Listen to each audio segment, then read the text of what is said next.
আইন শৃঙ্খলা পরিস্থিতি কি অবস্থা এখন আপনারাই দেখেন আইন শৃঙ্খলা পরিস্থিতি অবস্থা কি। আপনারা সমাজের সবচেয়ে শিক্ষিত সমাজ, আপনাদেরই কিন্তু কন্ট্রোল করা যায় না। সাধারণ পাবলিকরে কিভাবে আমরা আয়ত্তে আনবো? আপনারা সব সময় মিডিয়ায় বিভিন্ন ভালো ভালো খবর দেন, কিন্তু আপনাকে ভিতরে নিজেকে ডিসিপ্লিনটা যদি একটু আপনারা উন্নতি না করেন তো জনগণের উন্নতি কিভাবে হবে? এখন আমরা এখানে আজকে আসার উদ্দেশ্য ছিল হলো দুটা জিনিস দেখা। দেশে পানি বেড়ে যাচ্ছে এবং বৃষ্টিপাতের প্রচুর বৃষ্টিপাত হওয়ায় শাক সবজি অনেক কিছু নষ্ট হয়ে গেছে। এই জন্য বাজারে কিন্তু একটুখানি শাক সবজির দাম একটু বেড়ে গেছে। কিন্তু ওদিক দিয়ে আবার আলু, আমাদের স্টোরে প্রচুর আলু পড়ে রয়েছে, কিন্তু আলু অত লোকজনে কিন্তু পাচ্ছে না, প্লাস কৃষকেরা আলুর দামও পাচ্ছে না। এখানে দেখেন কারণ বাজার থেকে এখানে একটা আলু 1 কেজি দামে 4 টাকা ডিফারেন্স, 5 টাকা ডিফারেন্স, 6 টাকা ডিফারেন্স। এত হয়, ভোক্তারাও যেরকম ক্ষতিগ্রস্ত হচ্ছে, কৃষকও কিন্তু ক্ষতিগ্রস্ত হচ্ছে। কৃষক যদি আলুর দাম না পায়, আগামীবার তারা কিন্তু আলু বুনবে না। আলু না বুনলে কিন্তু আবার আলুর দাম বেড়ে যাবে। তাই প্রত্যেকটা ভোক্তারও যেন সুবিধা হয়, কৃষকের জন্য সুবিধা হয়, ওই পর্যায়ে কিন্তু একটা দাম রাখতে হয়। কিন্তু আমাদের দেশে দেখা যায় যে মধ্যস্বত্বভোগী যারা আছেন তারা একটা কিন্তু দামটা অনেক বাড়ায় দেয়। কৃষকও ভালো দাম পায় না, ভোক্তারাও বেশি দামে কিনতে হয় না। ভাই আমি চাই মধ্যস্বত্বভোগী যারা আছেন তাদের একটু তাদের যে লাভ করার স্পিডটা এটা একটু কমায় আনতে হবে।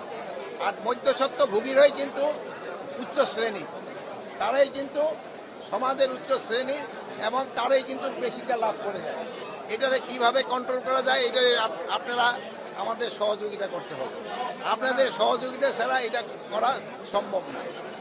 আর অন্যান্য জিনিসের দাম আপনারাও দেখলেন মার্কেটে মোটামুটি সহনশীল আছে, কিন্তু সবজির দামটা কিছু কিছু ক্ষেত্রে একটু বেড়ে গেছে, আবার আলুর দামটা কমে গেছে। এটারে আমাদের একটা ব্যালেন্স করতে হবে। আর একটা জিনিস হলো পলিথিন।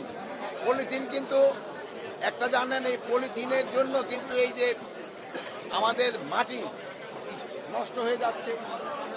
তারপরে এই পলিথিনটা কিন্তু কোনো অবস্থায় নষ্ট হয় না।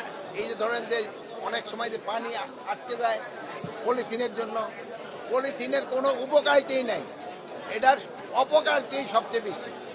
আর আমরা যদি এই পলিথিনটা বন্ধ করতে পারি, আমাদের পাটের ব্যাগ যদি আমরা ব্যবহার করতে পারি, যেহেতু একসময় আমাদের কিন্তু পাটের একটা বিরাট চাহিদা ছিল, এখন কৃষকরা কিন্তু পাটের এরকম দাম পায় না।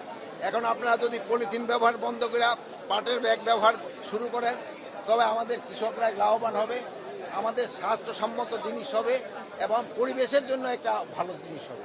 তাই আপনাদের কাছে সবার কাছে অনুরোধ করব, আপনারা পাটের ব্যাগ ব্যবহার করেন। এখন যদি আপনাদের কারো কোনো প্রশ্ন থাকে, আরেকটা জিনিস হচ্ছে চাঁদাবাজি। এই মোহাম্মদপুর মিরপুর এলাকায় চাঁদাবাজিটা একটু বেশি হয় সব সময় রিপোর্টিং।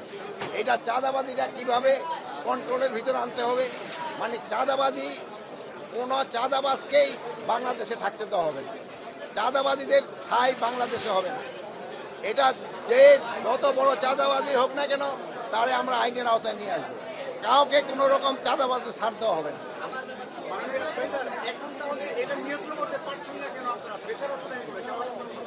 চাঁদাবাজের উপরে কোনো প্রেশার নাই, যে কোনো চাঁদাবাজ ধরন পান আমাদের দেখান, সাথে সাথে তারা আমরা আইনের আওতায় নিয়ে আসবো। এটা ক্ষেত্রে আপনাদের একটু সাহায্য সহযোগিতা দরকার। আপনারা একটু চাঁদাবাজগুলির আইডেন্টিফাই করে দেওয়া, আমরা আইন শৃঙ্খলা বাহিনীর হাতে সোপর্দ করা। এখানে জিজ্ঞেস করলাম মোহাম্মদপুরে ভাইয়েরা তো এখন আমার বললো যে চাঁদাবাজ নাই, কিন্তু আদারওয়াইজ চাঁদাবাজি করে কিনা ওনারা বলতে পারে। আপনাদের পক্ষ থেকে নির্বাচনের অনেক আকাঙ্ক্ষিত যে নির্বাচন, সে তারিখ মানে সময়টা ঘোষণা করে মাননীয় প্রধান উপদেষ্টা সেটা ফেব্রুয়ারিতে নির্ধারণ করেছেন, কিন্তু কিছু রাজনৈতিক দলের পক্ষ থেকে ফেব্রুয়ারিতে নির্বাচন হবে না সেটা জোর গলায় বলছে, এবং এটা নিয়ে রাষ্ট্রদ্রোহিতার সামিল। আপনি কি তাই মনে করেন? রাজনীতির ব্যাপারে প্রধান উপদেষ্টা যেটা বলেছে ওর উপরে আমাদের কারো কোনো কথা নেই। স্যার যেই তারিখে বলছে ওই তারিখে নির্বাচন হবে, যেই মাসে বলছে ওই মাসেই নির্বাচন হবে। কে কি বললো ওইটা শোনার আমাদের কোনো দরকার নেই। কিন্তু নির্বাচন ঠেকাতে নির্বাচন ঠেকাতে আপনারাই প্রস্তুত। নির্বাচন ঠেকাতে হলো প্রথম প্রস্তুতি দরকার হলো রাজনৈতিক পার্টিগুলি যারা নির্বাচন অংশ, তারপর সবার আগে আপনি যদি বলেন যে জনগণ যেসব নির্বাচনের মুখী হয়ে যাবে কেউ এটার বাধা দিতে পারবে না। জনগণ হলো মেয়ে, রাষ্ট্রের ক্ষমতা হলো জনগণের হাতে। জনগণ যেসব চাবে আমি নির্বাচনের দিকে চলে যাব, কারো কোনো শক্তি নাই নির্বাচন বন্ধ করার। আরে অনেকে তো অনেক কথা বলবে, যেমন আপনি ভাই একটা প্রশ্ন করবেন, উনি আরেকটা করবে, উনি এক একজনের এক একটা মত থাকবে, কিন্তু জনগণ যেসব চাবে কেউ বন্ধ করতে পারবে না। আপনাদের একজন অ্যাডভাইজারকে ঘিরে বিভিন্ন ধরনের কথা আসছে কার সম্বন্ধে এই যার যার সম্বন্ধে আছে ওই ব্যাপারে আমি এখানে কিছু বলবো না। কিন্তু আমার প্রশ্ন হচ্ছে তদন্ত আপনাদের পক্ষে করা হবে নাকি? কি? কোনো ধরনের যেহেতু স্বরাষ্ট্রমন্ত্রীর দায়িত্বে আপনি আছেন, আপনাদের পক্ষে কোনো ধরনের এই অভিযোগগুলোর বিষয়ে তদন্ত করা হবে না? আমরা আমাদের স্বরাষ্ট্র মন্ত্রণালয়ের আওতাধীনে কোনো রকমের কোনো অঘটন ঘটলে ওটা আমরা সাথে সাথে তার আওতায় নিই। আরেকটা জিনিস ভাই আপনাদের অনুরোধ করব, আপনারা মাদকের বিরুদ্ধে সোচ্চার হন। মাদকের বিরুদ্ধে আপনাদের সোচ্চার হতে হবে, যেহেতু এই মাদক কিন্তু আমাদের সমাজটাকে ধ্বংস করে দিবে আপনারা যদি সোচ্চার না হন। এই আমাদের বাচ্চাদের আর হলো আমরা কিন্তু খুব অসহিষ্ণু জাতি হয়ে গেছি। কোনো কিছু একটা ঘটনা ঘটলে আমরা ছবি উঠাইতে যাই বা তারে প্রতিকার করি না।